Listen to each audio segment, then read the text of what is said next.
Olá, meus queridos irmãos, Deus abençoe. Estamos hoje na nossa sexta aula, onde nós aprenderemos então hoje um pouquinho sobre o livro de Josué e o livro de Juízes. Então, antes de nós entrarmos detalhadamente sobre cada um desses livros e aprendermos um pouquinho mais sobre a nossa fé, vamos pedir auxílio do Espírito Santo, vamos pedir a intercessão de São Tomás de Aquino na oração que já costumeiramente nós fazemos antes de nós iniciarmos então este momento de estudo.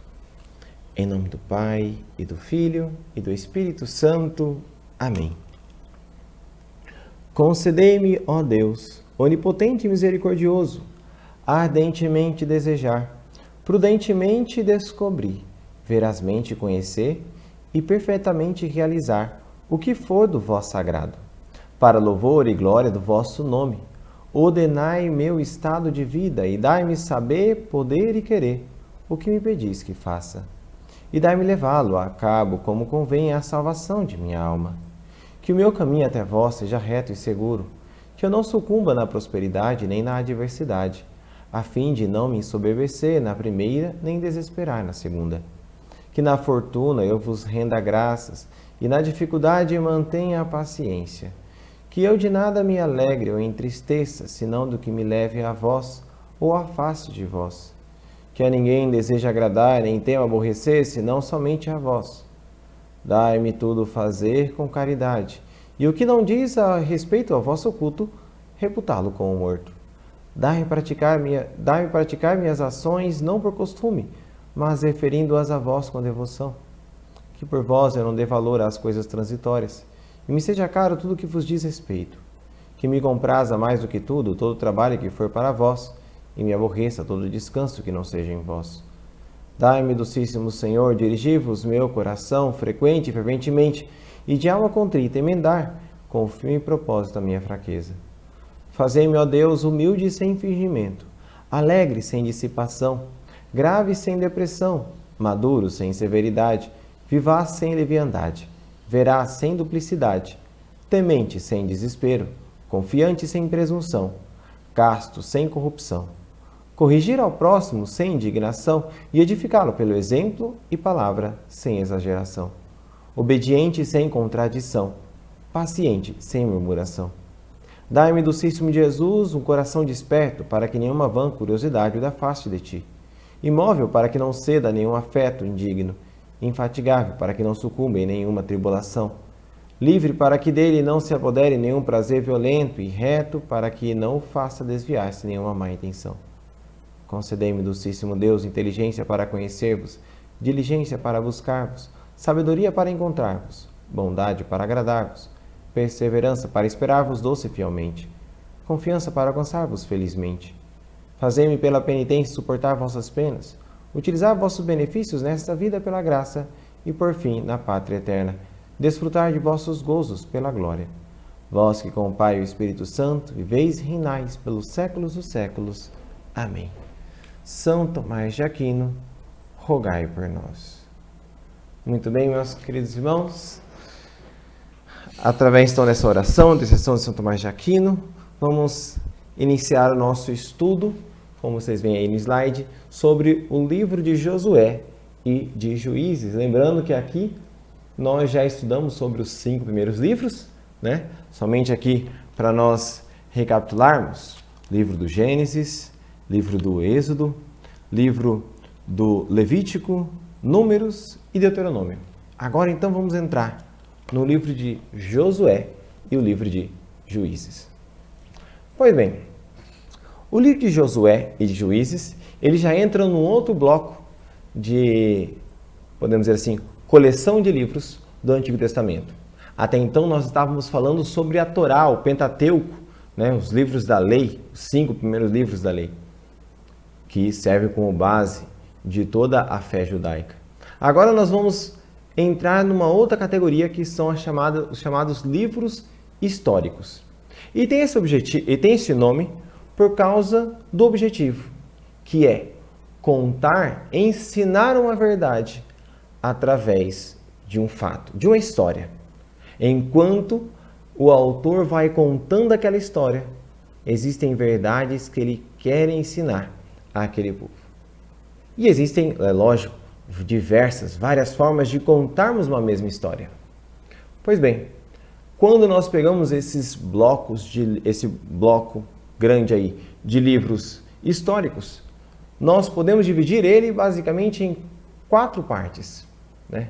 Para quem não sabe ali, como nós vemos no slide, os livros históricos são Josué, tá aí JS, né? Juízes, 1º e 2º Samuel, 1º e 2º Reis, 1º e 2º Crônicas, Esdras, Neemias, 1º e 2º Macabeus e os chamados livros didáticos, né? Os midrashes, que aí então entra aí nesses livros, os livros de Ruth, Tobias, Judite e Esther.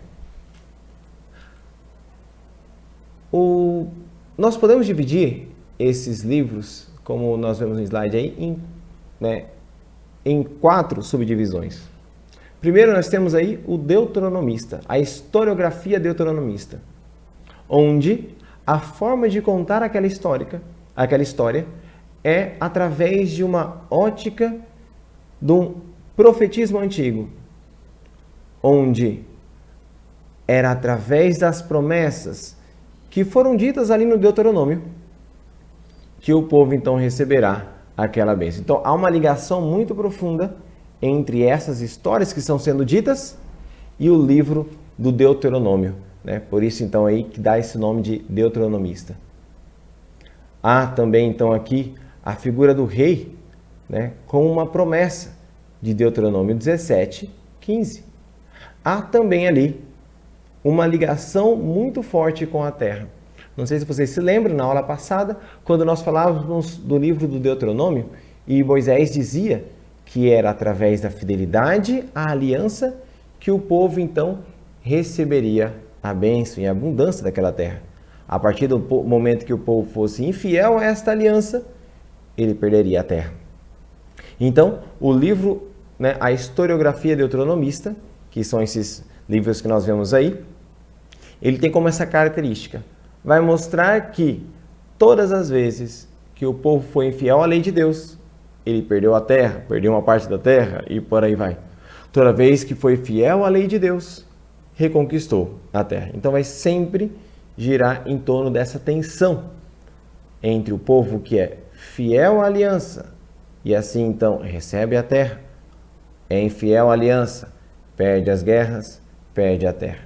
E assim então que é organizado esse primeiro bloco de história, que é a historiografia deuteronomista. Está bem centrado também ali na figura do rei, como nós bem vemos, né? O segundo bloco que nós olhamos ali é o chamado historiografia cronista, onde nós temos o 1º e 2º livro de Crônicas, Esdras e o livro de Neemias. Ele conta então uma história do judaísmo sob o Império Persa, logo depois então de ter sido, né, exilado à Babilônia. Então, o período onde o povo volta.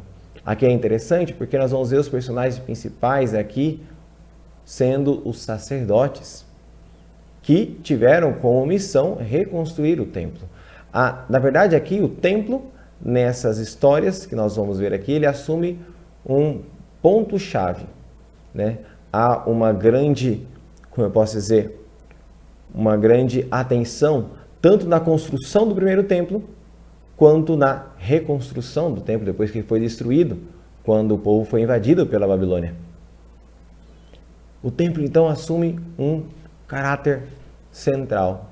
É muito bonito quando nós lemos, por exemplo, no livro de Esdras e Neemias, falar a respeito da reconstrução do templo e como isso custou ao povo.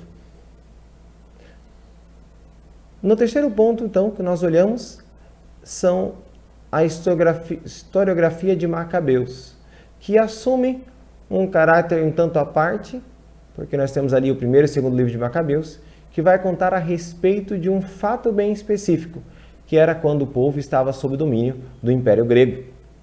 Há uma diferença, é claro, entre o 1º e 2º livro de Macabeus. O primeiro, ele é relatado um tanto em forma de crônica, contando ali os relatos. Já no 2º Macabeus, nós pegamos ali, né, situações específicas, personagens específicos que sobressaíram durante toda aquela revolta dos Macabeus, onde o povo se libertou do Império Grego. E ali então, esses personagens, né, nós conhecemos ali os diversos relatos. A maioria dos relatos que nós conhecemos hoje dos Macabeus, né, que é lido na Bíblia, vem justamente do segundo Macabeus. Por fim, então, nós temos essa última divisão, que são chamados midrashes, que significa praticamente didáticos, né? São livros que nos ensinam algo através, então, ali, podemos dizer assim, de um...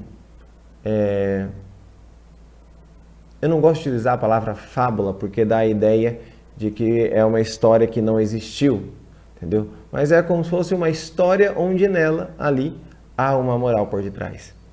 E isso nós vamos encontrar no livro de Ruth, Tobias, Judite e Esther, que mostram então a fidelidade a Deus em qualquer circunstância, seja em momento favorável, seja em momento desfavorável, seja na terra prometida, seja distante da terra prometida. Então, essa fidelidade a Deus diante das diversas circunstâncias da vida é o que esses outros 4 livros vão contar. Esse, então, é o bloco, podemos dizer assim, dos livros de Números. Mas não é sobre eles o nosso foco. Nosso foco, é claro, está ali no livro de Josué. O livro de Josué, ele narra, então, até peguei errado, deixa eu passar aqui para o slide. Não, isso, tá certo. O livro de Josué, ele narra a conquista e a repartição da terra. Então, no final do livro do Deuteronômio, que nós aprendíamos, inclusive estávamos lendo ele há um tanto tempo atrás, nós vemos que Deus pede a Moisés que ele passe a missão para Josué, porque é Josué que foi escolhido para entrar com o povo na terra prometida. Então, o livro de Josué, é lógico, está centrado na figura de Josué, ele é o personagem principal. Ele, então, vai relatar como o povo conquistou aquela terra e como aquela terra foi repartida entre as tribos. Então, nós temos a seguinte divisão, né, em todo esse relato. No primeiro ponto ali, nós temos a investidura de Josué. Logo depois, a preparação, ordem às tribos do Além Jordão. Vou explicar o que são essas tribos do Além Jordão. Depois, a travessia do Jordão e conquista de Canaã. Aí, então, a repartição da terra, que era, então, a herança de cada tribo. Depois, a volta das tribos do Além Jordão. E o testamento de Josué, renovação da aliança e a morte de Josué. Então, é interessante nós olharmos um certo paralelismo entre cada um desses blocos, de modo que o primeiro, que fala aqui da investidura de Josué, ela está ligada com o último, que é então o final da missão de Josué. O segundo, que é a preparação e a ordem das tribos, as tribos que estavam além do Jordão, está ligado com o penúltimo, que fala então da volta das tribos além do Jordão. E o terceiro, que fala da travessia e conquista da terra, está ligado com a outra, que é a divisão de cada uma dessas partes da terra nas tribos de Israel. Então, é bonito notarmos ali como se organiza este livro que nós vamos logo mais lermos. Aqui, então, no próximo slide, como vocês podem ver, nós temos o mapa das 12 tribos de Israel, segundo o livro de Josué. Aqui eu gostaria que vocês prestassem atenção, aqui no meio, nessa linha onde nós temos o Rio Jordão.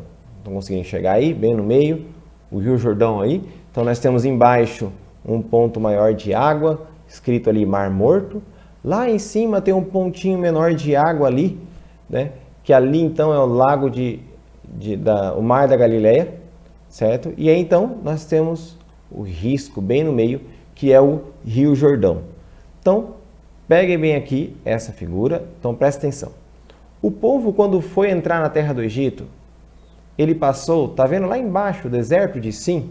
Então, O povo não foi aqui por cima pelo deserto de Sim. Não sei se vocês se lembram, mas quando nós vamos olhar na trajetória que o povo fez através do Deuteronômio, eles encontram ali os amalequitas que não deixam eles entrar, né, eles atravessarem por aquela terra para chegar na terra prometida. Então eles têm que dar a volta. Então eles continuam ali, né, para a direita, passa Edom, vai nas planícies de Moabe, e ali então, por essa região ali da direita, é que eles vão entrar na tribo que eles vão entrar então na terra prometida, que é essa parte que está à esquerda do Rio Jordão. Porém, quando ele sobe aqui para essa região, onde vocês estão vendo aí Ruben, Gade, Manassés, eles então são atacados por uma tribo inimiga. E eles então derrotam aquela tribo inimiga e se estabelecem ali, antes de entrar na terra prometida. Quando eles se estabelecem ali, algumas tribos pedem para Moisés para ficarem ali, porque eles estavam bem estabelecidos ali e para eles estavam tranquilos ali. Moisés então consulta o próprio Senhor e o Senhor diz, olha, com uma condição, eu abençoo essa vinda, melhor dizendo, o estabelecimento deste povo dessa parte além do Jordão, ou seja, do lado de lá do Jordão, né? Do lado de lá, tendo como referência, né, a parte da terra prometida, que é do lado de cá, ou seja, o lado esquerdo, né? O lado direito é o lado de lá, podemos dizer assim. Com uma condição que é a seguinte, que antes deles se estabelecerem naquela terra, que eles então ajudassem os outros irmãos, as outras tribos, a conquistarem cada um a terra deles. Essas terras, só para vocês estarem atentos, elas foram divididas de acordo com o tamanho de cada tribo. Então, a tribo que era maior, tinha mais pessoas, é lógico que o terreno que ia receber era um terreno maior. A tribo que era menor, tinha menos pessoas, recebia então um terreno menor. E aqui, só para vocês entenderem, por que 12 tribos de Israel? Então, vamos pegar aqui o nome de cada uma delas. Então, nós temos lá de cima, Aser, Neftali, aí está escrito Naftali, né? Neftali, Zebulon, Issacar, Manassés tem duas, né? Vamos pegar uma só, Manassés, Gade, Ruben, Efraim, né? Que está ali embaixo de Manassés, Dan, do lado de Manassés, embaixo de Efraim tem lá pequenininho, Benjamim, certo? Judá, tá vendo ali? E Simeão. Então, nós temos aqui quantas? 12, né? Vamos contar aí, lá em cima. 1, 2, 3, 4, 5, 6, 7, 8, 9, 10, 11, 12. As 12 tribos de Israel. Essas 12 tribos de Israel, só para vocês lembrarem, são os descendentes. Quem é Israel? Israel e Jacó são as mesmas pessoas. Ou seja, quando Deus, no final da vida de Jacó, mudou o nome dele para Israel. Então, são os descendentes da família patriarcal, né? Então, Abraão, Isaac e Jacó, certo? Jacó, então, recebe o nome de Israel no final de sua vida. E ele, então, tem os seus filhos. Agora, olha só que interessante. Padre, eu não vi aqui a tribo de José. Porque José foi um dos filhos de Israel. Por que não tem a tribo de José aqui? E outra coisa também, padre, eu não vi a tribo de Levi. Porque Levi era um dos filhos de Israel, de Jacó. Por que não tem o nome desses dois? Então vamos aqui pegar uma coisa interessante, que é o seguinte. Levi, a tribo de Levi, melhor dizendo, como a gente bem leu nas últimas passagens, a tribo de Levi recebeu como herança não uma terra, mas o próprio Senhor. Era quem cuidava das coisas do Senhor. Então, por isso nós não vamos ver ali um território da tribo de Levi, porque era eles que eram responsáveis por cuidar das coisas do templo, das coisas do Senhor. Então, enquanto as outras tribos receberam uma terra como herança, a tribo de Levi recebeu o próprio Senhor como herança. Então, por isso eles não entram nessa divisão. Tá, padre, mas se a tribo não entra lá nessa divisão, então ficaria 11? Não faz sentido? Por que então tem 12 que nós encontramos aqui? Aí nós encontramos uma outra realidade que é o seguinte. José, lá no Egito, ele teve 2 filhos, Manassés e Efraim. E os 2 filhos nós encontramos aqui. Então, ou seja, não temos o nome de José, porque ele passou essa herança ao nome dos seus 2 filhos. Então, nós temos Manassés e Efraim, que são os filhos de José.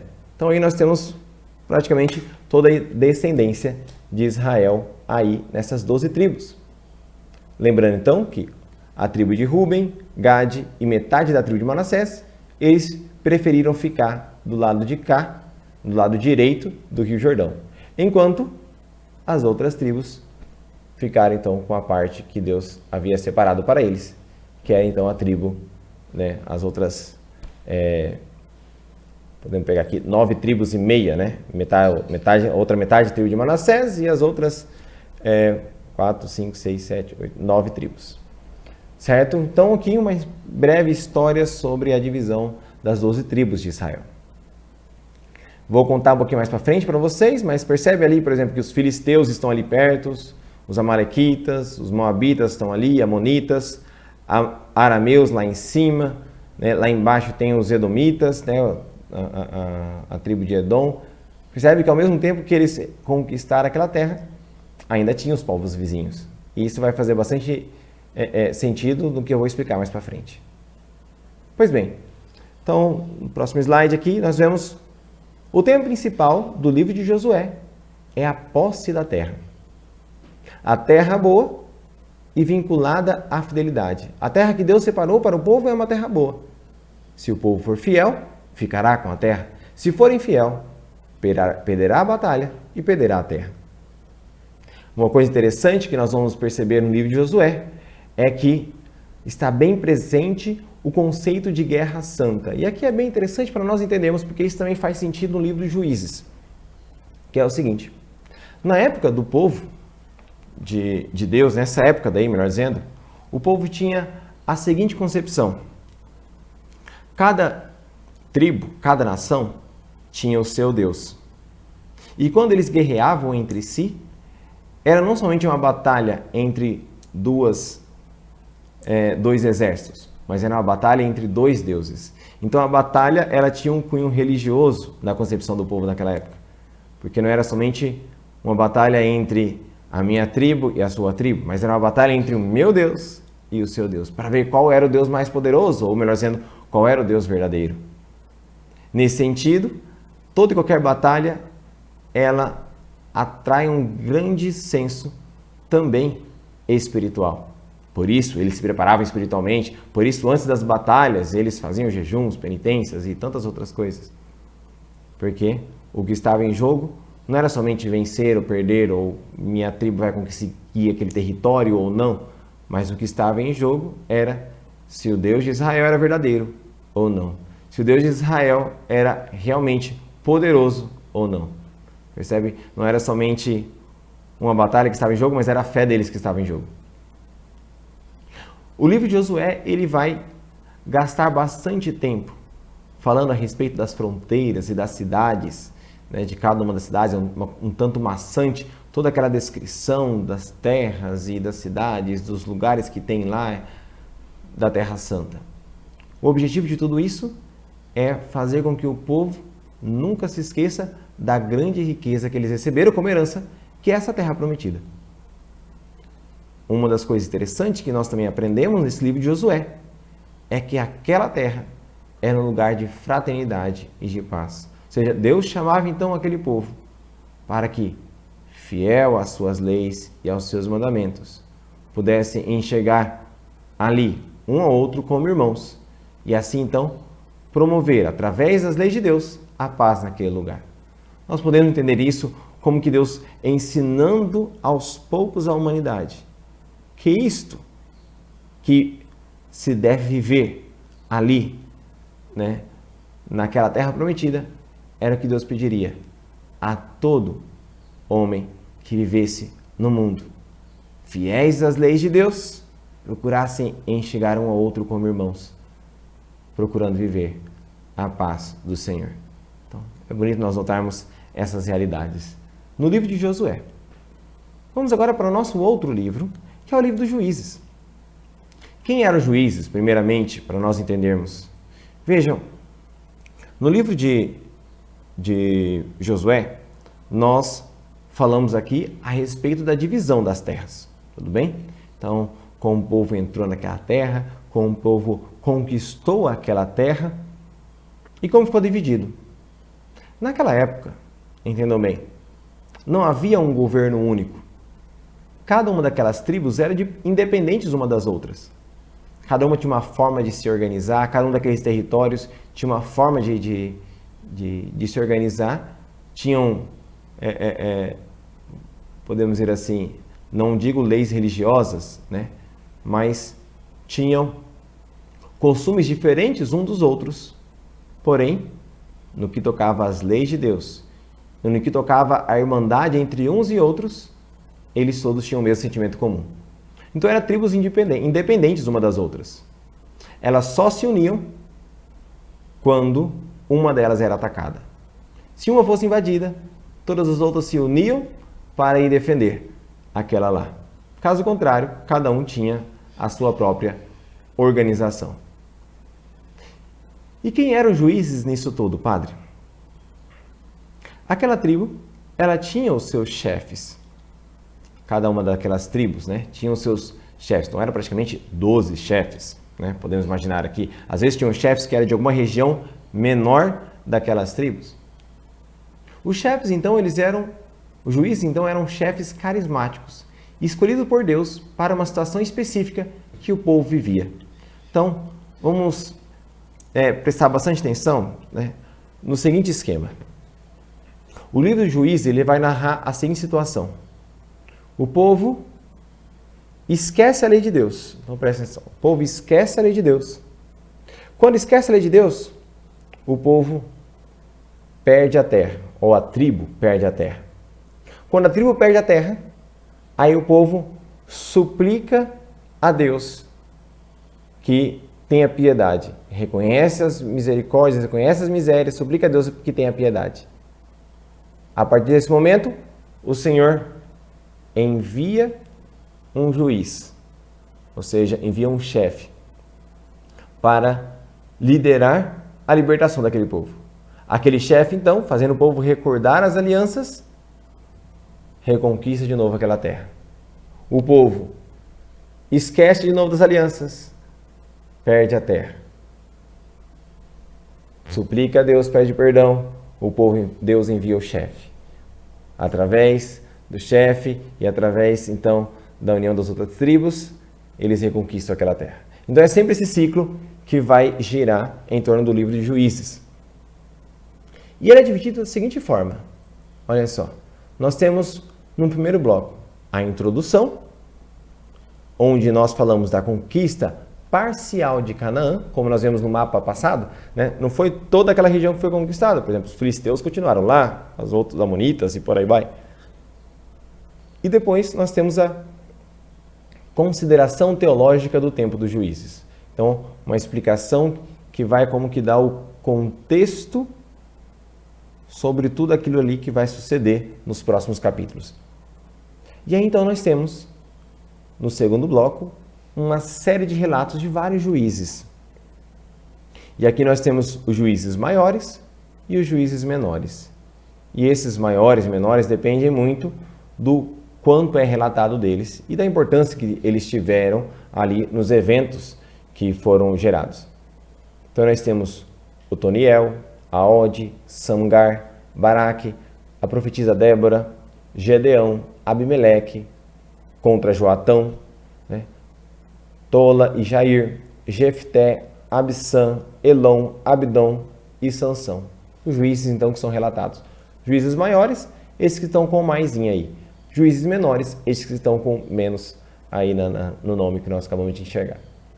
E por fim, nós temos alguns episódios finais, que é a migração dos danitas, ou seja, da tribo de Dan, e também um crime que cometeu a tribo de Benjamim e o castigo, né? Aí castigo, está escrito errado aí.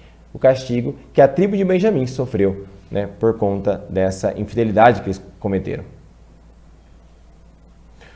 O livro dos Juízes, ele mostra essa conquista incompleta que leva o povo a conviver com povos não israelitas até hoje. Que quando falo até hoje, até o momento onde eles começaram a redigir esse livro, né, e ler ali esse livro, que era começaram, né, diz os historiadores que esses livros eles foram, embora já estivesse na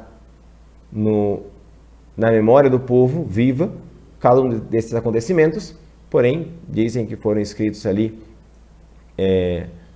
por volta da época do exílio da Babilônia, quando o povo estava voltando ali, né, da região ali do exílio da Babilônia, né, justamente para fazer recordar a importância da terra que eles outrora perderam. Essa conquista incompleta, então, vai ser um sinal de grande tensão. Embora o povo convivesse com muitos outros povos que adoravam outros deuses, eles não poderiam se misturar, ou melhor dizendo, não poderiam se deixar ser influenciados por essas outras ideias daquele mundo pluricultural, podemos dizer assim, que o povo vivia naquela época. Não, temos que permanecer, por mais que estejamos num ambiente onde aquele povo ali adora o Deus tal, aquele povo adora, né, o Deus Baal e por aí vai. Não, nós temos que ser fiel ao Deus de Israel. A conquista da terra vai de encontro com a Guerra Santa, aquilo que a gente falava, né, sobre o livro de Josué. Então a ideia permanece. Os líderes eles são imperfeitos. Quando nós vamos olhar, por exemplo, Gedeão, que coloca tantas provas para Deus, né? Ou quando a gente olha Sansão, que se deixa levar e assim então por Dalila e perde a visão, nós vemos as imperfeições dos líderes. Apesar de Deus ter realizado grandes feitos na vida deles, através deles, é relatada também as suas imperfeições. Uma das coisas que vai estar bem presente é a seguinte ideia: não havia rei em Israel. Esta frase, que nós vamos encontrar várias vezes no livro de Juízes, quer nos fazer entender a seguinte ideia. A ideia de que só é abençoado um rei que é escolhido do povo de Deus e fiel à sua missão em prol do povo de Deus, né? Então, essa é a realidade. Por quê?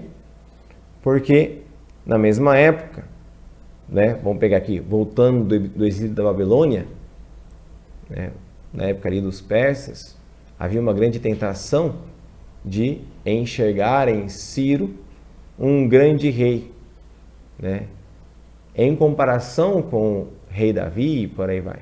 Não. Eles fazem bem a distinção, né? Ciro, que era rei do Pérsia, é um rei pagão. Então, no tempo que não havia rei em Israel, um rei somente é um verdadeiro rei se ele está fiel, se ele está servindo o povo de Deus, fiel às leis de Deus, escolhido do meio do povo de Deus.